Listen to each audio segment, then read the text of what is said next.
अचानक से ऐसा क्या हो गया कि राष्ट्रपति पुतिन ने एक दो नहीं बल्कि 16 बॉम्बर्स तैनात कर दिए हैं नाटो के खिलाफ। जानेंगे क्यों हड़कंप मच गया, और ऐसा हड़कंप मच गया कि अमेरिका को माफी मांगनी पड़ी है। जानेंगे क्या है मामला। तो वहीं दूसरी तरफ आखिरकार चाइना ने चुरा लिया ब्रिटेन का हाइपरसोनिक मिसाइल। जानेंगे जियोपॉलिटिक्स में क्या कुछ चल रहा है। आइए जानते हैं इन खबरों को विस्तार से। इस वक्त ना एक बड़ी उथल पुथल मची हुई है, एक ऐसी उथल पुथल जिसकी कल्पना नहीं की गई थी। एक ऐसा कदम उठा लिया है पुतिन ने जो नाटो के लिए सबसे बड़ा खतरा है। और ये सब कुछ कैसे हुआ, ये सब कुछ सैटेलाइट की तस्वीरों ने खोल दिया है। आपको बता दें, एक जगह है ओलेन्या एयरबेस, ये जो देख रहे हैं स्क्रीन पर, और जरा ध्यान दीजिए ओलेन्या एयरबेस से दो देश नॉर्वे और फिनलैंड, इनकी दूरी कितनी है, मात्र 200 किलोमीटर। ये एयरबेस वैसे बहुत पुराना है और कोई खास सुविधा नहीं है, लेकिन इस एयरबेस पर 3500 मीटर का रनवे है जो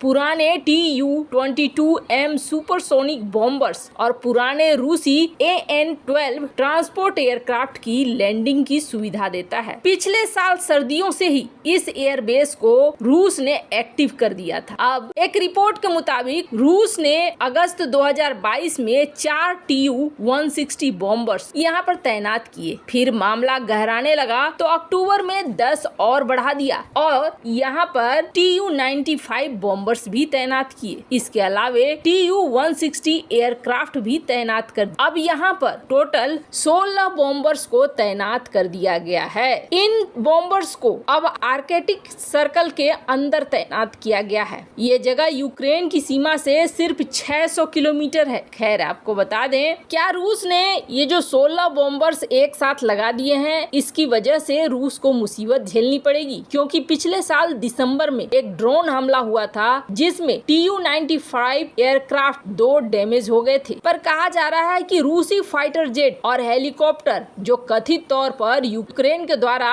मार कर गिरा दिया गया है, उसके बाद रूस बहुत गुस्से में है और रूस हर हाल में बहुत बड़ी कार्रवाई करना चाह रहा है। ओलेन्या एयरबेस पर इतना ज्यादा बॉम्बर्स की तैनाती इस बात के सबूत है। वैसे नॉर्वे और फिनलैंड ज्यादा इस वक्त डरे हुए हैं, क्योंकि उनसे मात्र 200 किलोमीटर की दूरी पर है रूस के ये बॉम्बर। एक तरफ जहां रूस बॉम्बर्स निकाल रहा है, तो वहीं दूसरी तरफ हाल ही में अमेरिका ने एक आरोप लगाया था, अफ्रीका पर एक आरोप लगाया था और ये कहा था कि अफ्रीका हथियारों की सप्लाई कर रहा है रूस को। और पहली बार अफ्रीका बहुत गुस्से में आया। अफ्रीका ने तुरंत इस बात के लिए अमेरिका को कहा कि आप साबित करो कि हम दे रहे हैं रूस को हथियार। सिर्फ बोलने से काम नहीं चलेगा, आपको साबित करना पड़ेगा। और अफ्रीका का ये रूप पहली बार देखा अमेरिका ने। आपको बता दें, अमेरिका को आखिरकार इस मामले में माफी मांगनी पड़ी। सबसे पहले साउथ अफ्रीका ने अमेरिकी राजदूत को बुलाया और उसके बाद कहा कि इस मामले में सफाई दो। वैसे आपको बता दें, अमेरिकी राजदूत ने इस मामले में साउथ अफ्रीका से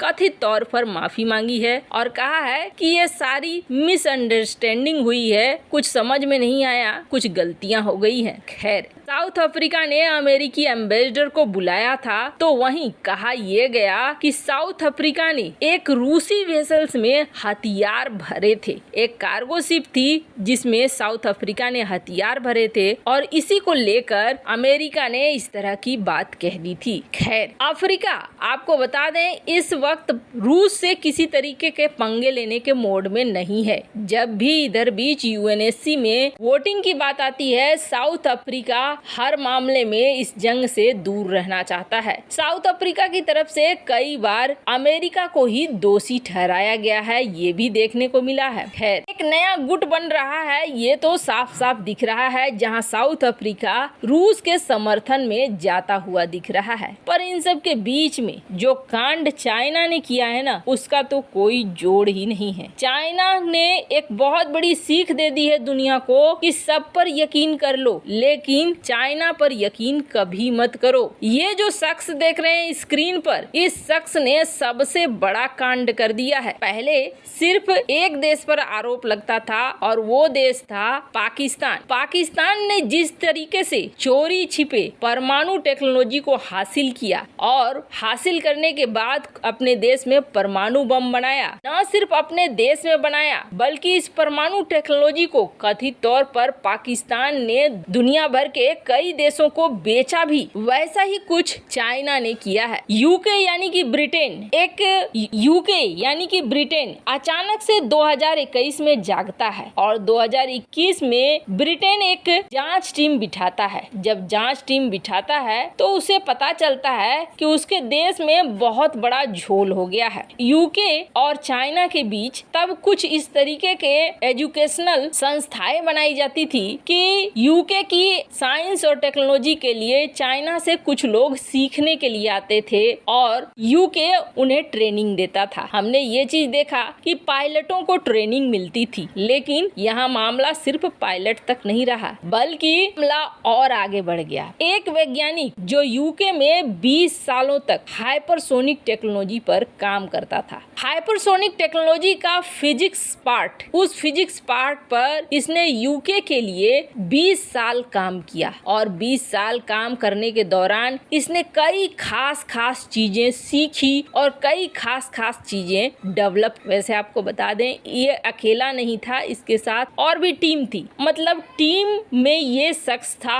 और ये शख्स टेक्नोलॉजी के लिए काम कर रहा था। अचानक से ये शख्स अब यूके छोड़कर आया है और यूके छोड़कर आकर इसने ज्वाइन कर लिया है चाइनीज एकेडमी ऑफ साइंस। पिछले साल अक्टूबर महीने में इसने ये कांड किया है। वैसे ये एक पहला मामला नहीं है बल्कि 1000 ऐसे लोग हैं जो अलग अलग जगहों पर पश्चिमी देशों में सीखते रहे और सीखने के बाद इन्होंने चाइना को वापस आकर ज्वाइन किया है और इसके बाद यूके में हड़कंप मच गया है कि यूके की सारी टेक्नोलॉजी जो रिसर्च थी हाइपरसोनिक के मामले में वो तो पहुंच गई है चाइना। खैर, इन सब मामले में आपकी क्या राय है? भारत जैसे देश को बहुत ज्यादा सख्त होना होगा किसी भी चाइनीज मूल के लोगों को बड़े पोजीशन में देने से। कमेंट कर अपनी राय जरूर बताएं। जल्द मिलते हैं अगले वीडियो में नई खबर के साथ।